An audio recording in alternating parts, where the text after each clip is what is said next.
চলুন শুরু করা যাক। আজ আমরা ইরাকের মরুভূমিতে ঘটে যাওয়া এক ভয়ঙ্কর সামরিক সংঘর্ষের চাঞ্চল্যকর ঘটনা জানব। ভাবা যায় নিতান্তই একজন সাধারণ মেষপালক, আর তার কারণেই কিনা ফাঁস হয়ে গেল বিশাল এক আন্তর্জাতিক সামরিক গোপন অভিযান।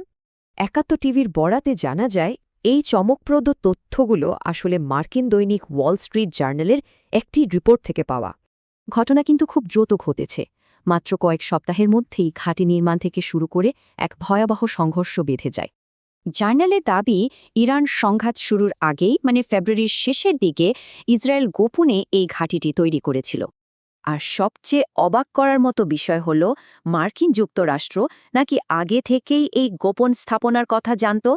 মার্চের শুরুতে একজন মেষপালক অদ্ভুত কিছু হেলিকপ্টার উড়তে দেখে ইরাকি কর্তৃপক্ষকে জানান, আর এভাবেই পুরো ব্যাপারটা সামনে আসে। খবর পেয়ে ইরাকি সামরিক বাহিনী সেখানে তদন্তে যায়, আর গিয়েই তারা তীব্র এবং অপ্রত্যাশিত গোলাগুলির মুখে পড়ে।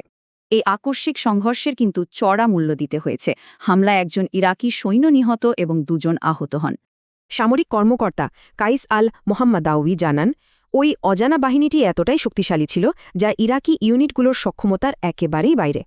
স্বাভাবিকভাবেই বিদেশি সামরিক কর্মীদের এমন কার্যকলাপ দেখে ইরাকে বাহিনী শুরুতে ওয়াশিংটনকেই এর জন্য দায়ী করেছিল।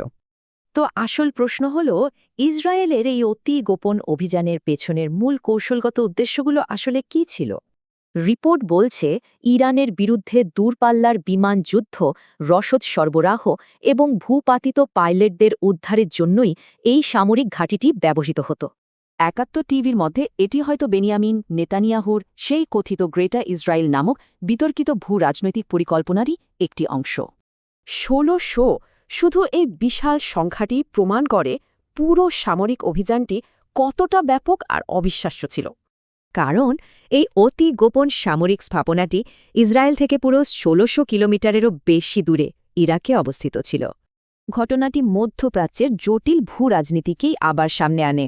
কে জানে এই মরুভূমির বালুর নিচে আরও কত গোপন রহস্য লুকিয়ে আছে।